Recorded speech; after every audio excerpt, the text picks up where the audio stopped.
الرجال.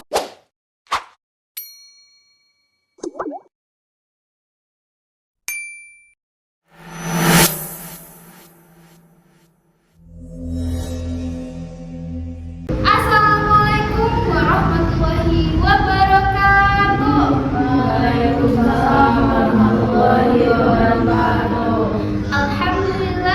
Alhamdulillahilladzi arsala bil huda wa dinil haqq liyuzhirahu 'alad dini kullih.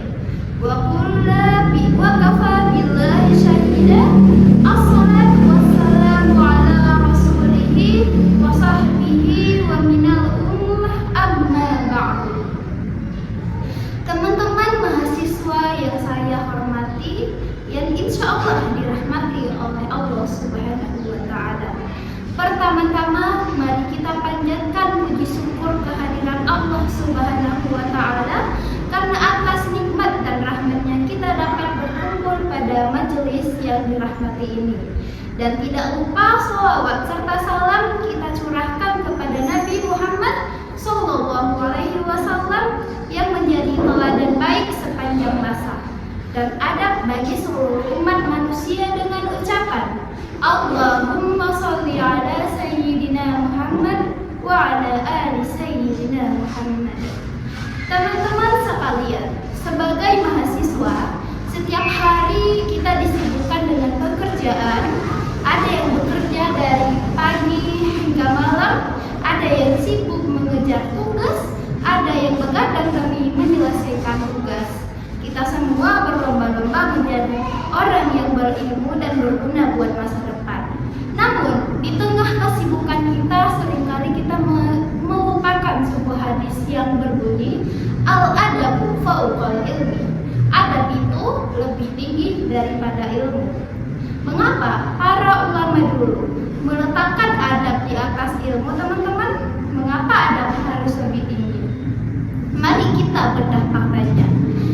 Kalau standar kemuliaan seseorang makhluk hanya dilihat dari seberapa pintar dia, seberapa cerdas dia, atau seberapa banyak ilmu yang dia miliki, maka makhluk yang paling mulia di atas muka bumi ini adalah iblis.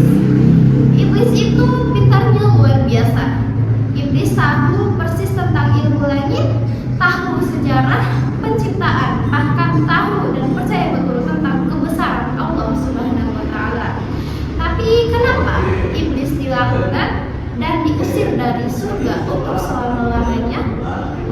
Jawabannya cuma satu. Karena iblis sombong, iblis merasa lebih tinggi daripada Nabi Adam.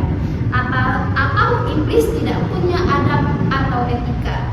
Oleh karena itu, para ulama terdahulu sangat teliti dalam perihal ini. Imam Ibnul Mubarak pernah bercerita, saya mempelajari adab selama 30 tahun dan saya mempelajari ilmu selama 20 tahun. Bayangkan teman-teman, orang zaman dulu menghabiskan waktu 10 tahun hanya untuk belajar sikap, cara menghormati guru, cara menjaga hati. Baru setelah itu mereka belajar ilmu teori. Sekarang, mari kita bawa makna hadis ini ke dalam ruang lingkup kehidupan kita. Mari kita jujuran melihat realita keadaan mahasiswa zaman sekarang. Kita adalah generasi yang sangat dimanjakan oleh teknologi.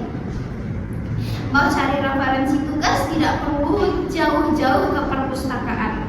Tinggal buka Google atau AI, jawaban keluar dalam hitungan detik. Ilmu sangat mudah didapat, tapi pertanyaannya, seiring dengan mudahnya mendapatkan ilmu tersebut, apakah adab kita sebagai mahasiswa ikut naik atau justru malah benar-benar kosong? Mari kita lihat fakta-fakta yang sering kita ketemu di kelas ini. Yang pertama, adab di luar kelas. Saat kuliah sedang berlangsung, dosen di depan kelas sedang memeras otak dan keringat untuk membagi ilmunya kepada kita.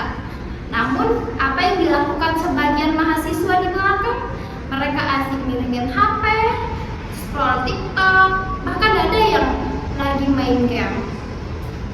kita hadir secara fisik di kelas, tetapi adab kita tidak ada untuk menghargai orang-orang yang benar adab menyampaikan ilmunya kepada kita.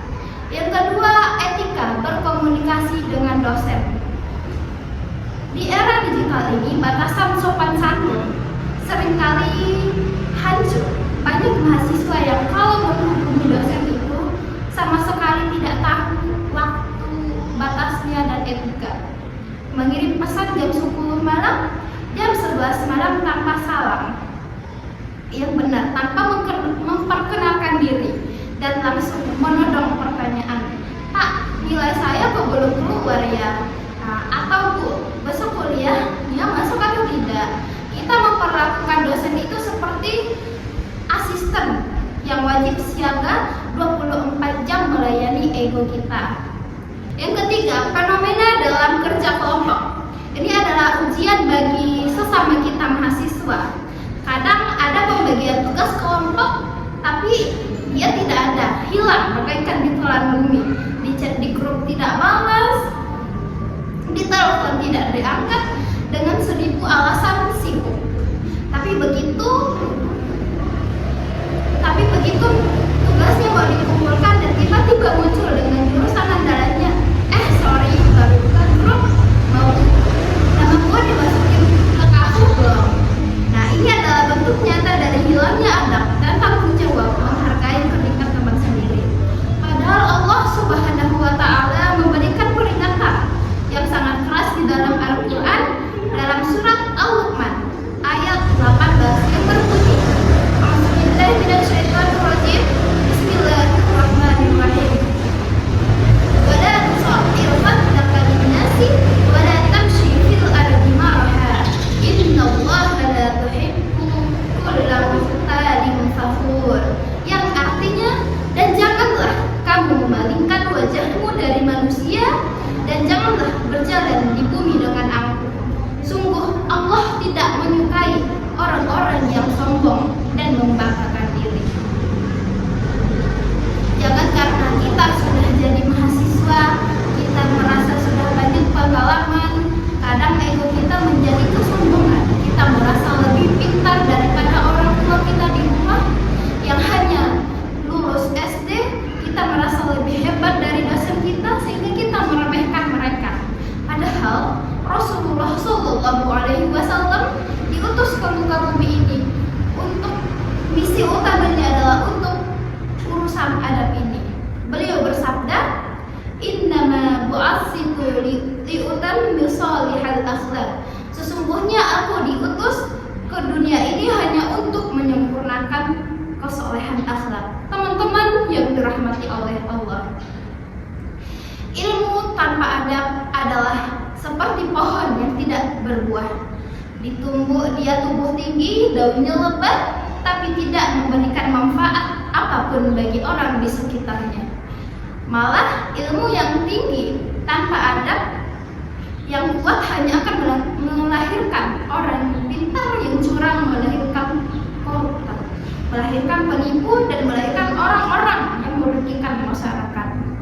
Perlu kita ingat baik-baik, IPK kita yang tinggi atau selembar ijazah kelulusan kita besok itu cuma modal awal untuk mengantarkan kita sampai ke pintu gerbang kerja. Tapi begitu kita masuk ke dunia kerja yang nyata dan hidup di tengah masyarakat, yang buat kita bertahan, yang bikin kita dihargai, dan yang bikin kita sukses adalah attitude kita, integritas kita, dan bagaimana cara kita memuliakan orang lain atau etika kita sendiri. Kepintaran itu besok bisa digantikan oleh teknologi AI, tetapi adab, etika, kesopanan, dan empati itu kita sebagai manusia tidak akan pernah digantikan oleh mesin apapun. Oleh karena itu, lewat mimbar kultum pada siang hari ini, saya ingin mengajak diri saya pribadi dan teman-teman mahasiswa, ayo kita seimbangkan antara tingginya pencapaian ilmu kita dengan tingginya keluhuran budi pekerti kita. Jangan sampai gelar sarjana yang nanti kita raih berbanding terbalik dengan cara menghormati orang tua dan guru-guru kita. Mari tinggikan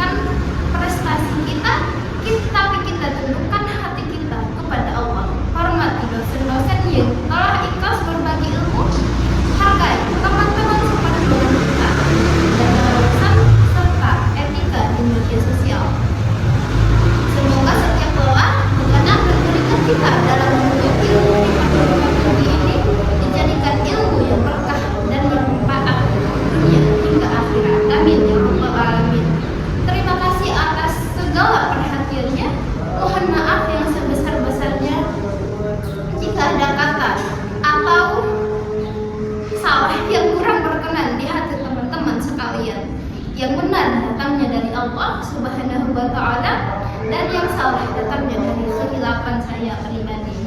Billahi taufiq wal hidayah, war ridha wal inayah. Wassalamualaikum warahmatullahi